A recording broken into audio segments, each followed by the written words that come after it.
What an absolute fire episode of Dad's Been Reincarnated. This was an awesome episode. So many things happened. This was all centered around the beast summoning episode, but we cannot not start with the fact that 𝐜𝐻𝐧𝐬𝐭 is in a hospital somewhere and his mind is emitting brainwaves and he's basically comatose. And this whole time, his daughter goes home and finds out that on the screen, she can see 𝐜𝐻𝐧𝐬𝐭, her dad, on the freaking screen. Now, I don't know if I love the fact that the daughter and the mom are so otaku that they can definitely, how do you say it? They can impact the story. And I love that they're given solace to know, okay, dad, dad's not actually he's not actually dead. He isekai'd. But there's a part of me that doesn't quite love the fact that he didn't truly isekai into this other world, that he's maybe there temporarily as they go and finish the plot line of the story.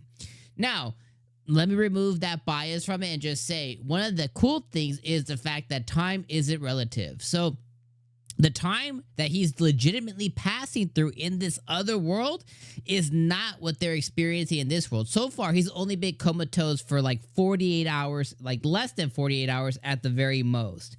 But in his other world, at this point, a month, I think 1 month has passed in the game, at least based on what 𝐜𝐻𝐧𝐬𝐭's daughter was saying.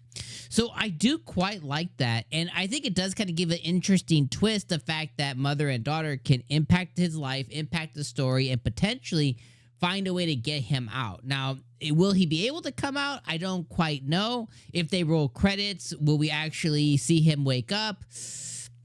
I do like the fact that he's able to restore back to his life and he was able to go through this crazy experience. I think it's really cool. But at the same time, I kind of just like the fact of knowing or not knowing what's going to happen to him as he isekai in this world. But once again, though, just removing that part of it, they nailed the episode once again. I was dying of laughter when the pink hair, the MC, the pink hair girl, the prince, and his guard, when they were like, oh, she was, Grace was like, who's going to care about my beast summoning? Who's going to care about what I do? Who's going to care whatever? And then you have them just go chatter, chatter, chatter, chatter, chatter, chatter. And then it has a little thing on the bottom, like the people who care. And I was like, I like how the prince was like, oh, she's sure to get win because I'm winning. We're engaged. The other guy's like, I hope she gets fired not because I have fire, but I would love to see her. And the other one was like, oh, surely she needs to have win and whatever. So I just thought it was just such a funny moment.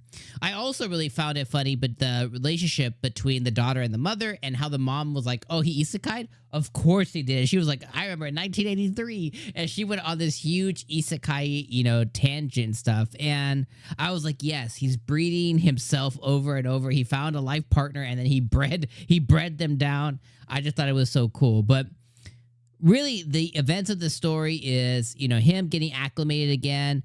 I love the moment that he shared with the teacher, then them summoning the different beasts, the Pegasus scene when everybody's summoned, and then our boy, or I guess, our girl Grace summoned the dragon, which is a water type, and a fire type, which are two things that don't play well together. And then, yeah, the episode ended with finding out that the godlike individual was actually the daughter the whole time, where he summoned two versions of himself, put them together, and that made his dragon. So he's having a ball of a time over there, and this definitely provided that extra twist to the show that, honestly, I wasn't expecting. When it transitioned to the daughter, I was like, oh, we're going to get to see now her experiences, how she's dealing with dad being gone. I definitely wasn't expecting what we got. So I did have that shock factor. I'm just still absorbing on how much I like it or not. So yeah, I think I'll leave this one as a quick video. Awesome episode, 9 out of 10. I thought it was incredible. I thought it was funny. I really enjoyed it. I just need time to really absorb how much of a fan I am with this not being a true isekai, but more of a temporary one, potentially. So yeah. All right, friends, I'm going to see you guys next week for episode 5. It's been real. Thank you guys for watching this video, as always. I'll see you guys next week for episode 5 of Dad's Been Reincarnated. Peace.